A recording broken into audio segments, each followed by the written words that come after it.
राज परिवार, राज घराने के पास नहीं भेज रहे हैं, लेकिन किन के पास भेज रहे हैं? उनके उस स्त्री के पास भेज रहे हैं जिसके बारे में लिखा है वो विधवा थी।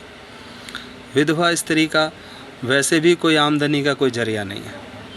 पुराने समय में विधवाओं का तो और भी बुरा हाल था, लेकिन उस स्त्री का विश्वास इतना बड़ा था कि उसने परमेश्वर के नबी को, जो कि उसकी जाति का भी नहीं था, उसका स्वागत किया। वचन में लिखा है यहाँ पर, वह स्त्री उसके लिए पानी लेने जा रही थी। लिखा है अतः, हाँ, वचन 7 में लिखा है, वर्षा नहीं हुई। पहला मैं आपको बता दूं, ये है पहला राजा अध्याय 17 और वचन 7 से आगे लिखा है, वर्षा नहीं हुई। अतः कुछ समय के उपरांत वो नाला सूख गया जहाँ एलिया रह रहा था। तब यहोवा ने एलिय्याह से कहा, अर्थात परमेश्वर ने एलिय्याह से कहा, सिदोन में सारपत को जाओ, वहीं रहो। वहाँ उस स्थान पर एक विधवा स्त्री रहती है, मैंने उसे तुम्हें भोजन देने का आदेश दिया है। परमेश्वर ने एक विधवा को चुना कि परमेश्वर के दास को भोजन दे। क्या इसके घर में बहुत खाना है? आइए पढ़ते हैं क्या लिखा है। लिखा, अतः एलिय्याह सारपत पहुंचा, वह नगर द्वार पर पहुंचा और उसने एक स्त्री को देखा, उसका पति मर चुका था। ये वही औरत है। वह स्त्री ईंधन के लिए लकड़ियां इकट्ठी कर रही थी। एलिय्याह ने उससे कहा, क्या तुम एक प्याले में थोड़ा पानी दोगी जिसे मैं पी सकूं? क्योंकि एक लंबे अकाल के दौरान एलिय्याह को पानी नहीं मिल रहा, वो पानी मांग रहा उससे। वो स्त्री उसके लिए पानी लेने जा रही थी तो एलिय्याह ने कहा, कृपया मेरे लिए एक रोटी का छोटा टुकड़ा भी ले आना। बहुत बड़ी डिमांड नहीं, एक छोटा टुकड़ा रोटी भी ला देना, भूखा हूँ। गरीब के घर गया है, वो स्त्री ईंधन के लिए लकड़ी बटोर रही है। अब हमें पता चलेगा उस स्त्री की माली हालत, उसकी आर्थिक दशा कैसी है।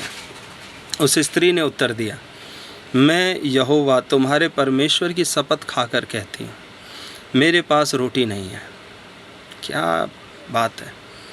जिस स्त्री के घर में रोटी नहीं, उस स्त्री को परमेश्वर ने ऑर्डर दिया है कि परमेश्वर के नबी को भोजन और रोटी दे।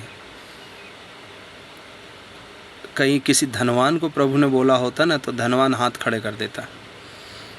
धनवानों के लिए प्रभु ने बोला है कि स्वर्ग के राज्य में प्रवेश करना बड़ा कठिन है। और यहाँ एक स्त्री कहती है, मैं परमेश्वर की शपथ खाकर कहती हूँ, मेरे पास रोटी नहीं है। क्योंकि उसके पास इतना अनाज नहीं बचा होगा कि वो एक अच्छी रोटी बना सके। लिखा है, मेरे बर्तन में मुट्ठी भर आटा है, पीपे में थोड़ा सा जैतून का तेल है। इस स्थान पर मैं ईंधन के लिए 2-4 लकड़ियाँ इकट्ठा करने आई थी। मैं इसे लेकर घर लौटूंगी और अपना आखिरी भोजन पकाऊंगी। लास्ट फूड कहते हैं, मैं आखिरी भोजन पकाऊंगी। मैं और मेरा पुत्र दोनों इसे खाएंगे, तब भूख से मर जाएंगे। इस औरत के लिए ये आखिरी दिन था, ये मर जाते। ये और इसका बेटा दोनों भूख से मर जाते। लेकिन परमेश्वर चाहते थे कि ये स्त्री जिंदा रहे। इसकी भक्ति, इसका विश्वास बड़ा था और परमेश्वर ने अपने दास को इसके घर, परमेश्वर ने अपने दास का पेट भरने के लिए नहीं भेजा, इस स्त्री की पूर्ति के लिए भी भेजा। तब एलिय्याह ने क्या कहा? एलिय्याह ने उससे कहा, परेशान मत हो, घर लौटो और जैसा तुमने कहा अपना भोजन पकाओ, किंतु तुम्हारे पास जो आटा है उसकी पहले एक छोटी रोटी बनाना। वो कहता, पहले उसकी एक छोटी रोटी बनाना, उस रोटी को मेरे पास लाना, तब उसने तब अपने और अपने पुत्र के लिए पकाना। इज़राइल का परमेश्वर यहोवा कहता है। अब परमेश्वर एलिय्याह के मुंह से भविष्यवाणी का और आशीष वचन उस स्त्री के लिए दे करके कहते हैं कि उस आटे का बर्तन कभी खाली नहीं होगा और पीपे में तेल सदैव रहेगा। ऐसा तब तक होता रहेगा जिस दिन तक यहोवा इस भूमि पर पानी नहीं बरसाता। इतनी बड़ी बात उस निर्धन, उस स्त्री, विधवा स्त्री के जीवन में परमेश्वर के द्वारा आ गई कि एक मुट्ठी आटा ख़त्म नहीं हुआ, 1.5 साल, क्योंकि यह अकाल लगभग 3-3.5 साल तक चला। और जब एलिय्याह वहाँ गया उसके बाद एक लंबा समय वो वहाँ खाना खा रहा है, पीपे का तेल ख़त्म नहीं हुआ। परमेश्वर ने एक निर्धन, एक विधवा को इस्तेमाल किया। क्या परमेश्वर नहीं चाहते कि कलीसिया के अंदर जब कोई निर्धन आए तो उसको परमेश्वर इस्तेमाल कर सकता है, उसके जीवन में बड़े चिन्ह चमत्कार कर सकता है, उसे विश्वास में धनवान कर सकता है, उसे विश्वास में अपने दास दासियों के लिए पूर्ति करने वाला बना सकता है। यहाँ वही याकूब वचन में कहता है कि उन निर्धनों को परमेश्वर ने विश्वास में धनवान बनाया है और स्वर्ग राज्य में उत्तराधिकारी के रूप में चुन लिया है। हालेलुया। परमेश्वर का वचन याकूब अध्याय 2 वचन 6 में कहता है, किंतु तुमने तो उस निर्धन व्यक्ति के प्रति घृणा दर्शाई है। क्या ये धनी व्यक्ति वे नहीं है जो तुम्हारा शोषण करते हैं और तुम्हें कचहरियों में घसीट के ले जाते हैं? क्या ये वो नहीं है जो मसीह के उस उत्तम और पवित्र नाम की निंदा करते हैं जो तुम्हें दिया गया है?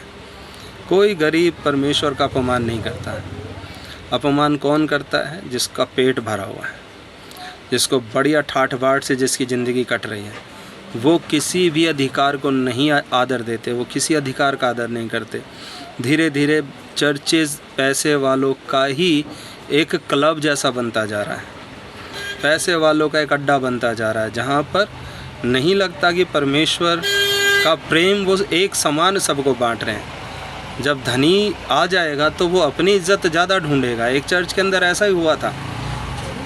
एक गरीब व्यक्ति जो पुल के नीचे रहता था, वो उस चर्च में चला गया। उसे देख करके उस कलीसिया का एक धनी व्यक्ति था जिसने चिढ़ करके बोला, ये यहाँ क्या कर रहा है, ये क्या हमारे साथ बैठेगा? उस चर्च के पासवान को उस व्यक्ति ने बोला, मैं इसको अलाउड नहीं कर सकता, ये ऐसे फटे चिथड़ों में हमारे बीच में आके बैठेगा। तो उस पास्टर ने बोला, नहीं, प्रभु का घर तो सबके लिए, आप इसे बैठने दो। तो उसने कहा, नहीं, मैं आपके चर्च को इतना दान देता हूँ, इतनी जगह आपके चर्च की पब्लिसिटी कराता हूँ, इतनी किताबें छपवाता हूँ, और क्या आप मेरी नहीं मानोगे? आखिरी में उस पास्टर को चुप रहना पड़ा और उसने उस व्यक्ति से पूछा, मैं आपकी क्या सेवा कर सकता हूँ? तो उस आदमी ने बोला कि पास्टर, क्या मुझे एक बाइबल मिल सकती है? वो गरीब आदमी वो बाइबल लेकर के चला गया, उधारी में लेकर के गया, और उस धनवान आदमी ने उस पास्टर को बोला, देखा, इस आदमी ने तुमसे एक बाइबल ले लिया, अब ले जा करके इसे बेच देगा। और उस पास्टर ने कहा कि परमेश्वर का वचन है, मैंने उसे दे दिया है। वो गरीब व्यक्ति जिन गरीबों के बीच वो रहता था, निर्धनों के बीच रहता था, वहाँ उसने परमेश्वर के वचन की उस पुस्तक को बार बार लोगों को पढ़ करके सुनाया, और करीब करीब 20 से 25 लोगों का उद्धार और आशीष उसके द्वारा हो गई।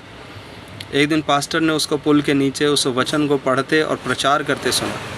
वो पास्टर उस व्यक्ति से मिला और उसने बोला, आप कृपया अपने सब लोगों को लेकर के चर्च आएँ।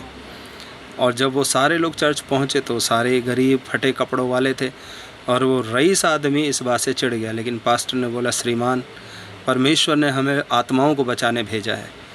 वो आत्मा आप में भी है और वो आत्मा इन गरीबों में भी है। आप और इनका मूल्य परमेश्वर की दृष्टि में एक बराबर है। यदि आप चाहें तो आप अपना बड़ा दान मेरे से लेकर के वापस जा सकते हैं। आप मत दीजिए हमारे चर्च को कुछ भी, लेकिन इन आत्माओं को बचाने से हमें मत रोकिए। आखिरी में परमेश्वर ने उस आदमी की, उस धनी आदमी की भी आंखों को खोला और उसने भी उन गरीबों के साथ प्रेम दिखाया। यही एक बात है जो आज मुझे प्रेरित कर रही है कि मैं आपको बता सकूं कि आप ना टेंशन लें इस बात की कि आपका चर्च या आपका पासवान गरीब है, आपके पास में बड़ी अच्छी फैसिलिटीज़ नहीं है। परमेश्वर का वचन कहता है कि निर्धन विधवा का दान सबसे बढ़कर के था।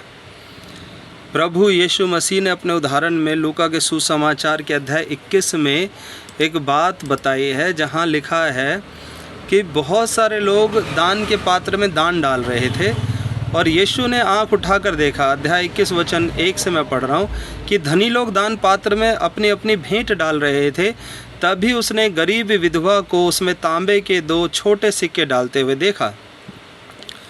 आगे लिखा है, उसने कहा, मैं तुमसे सच कहता हूँ, दूसरे सभी लोगों से इस गरीब विधवा ने अधिक दान दिया है।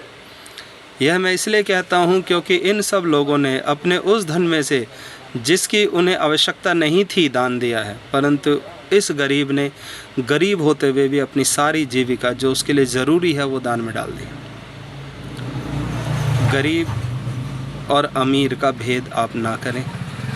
आप जिस कलीसिया में हैं, अगर वहाँ गरीबों का सम्मान नहीं हो रहा है तो आप खुद गरीबों का सम्मान करें।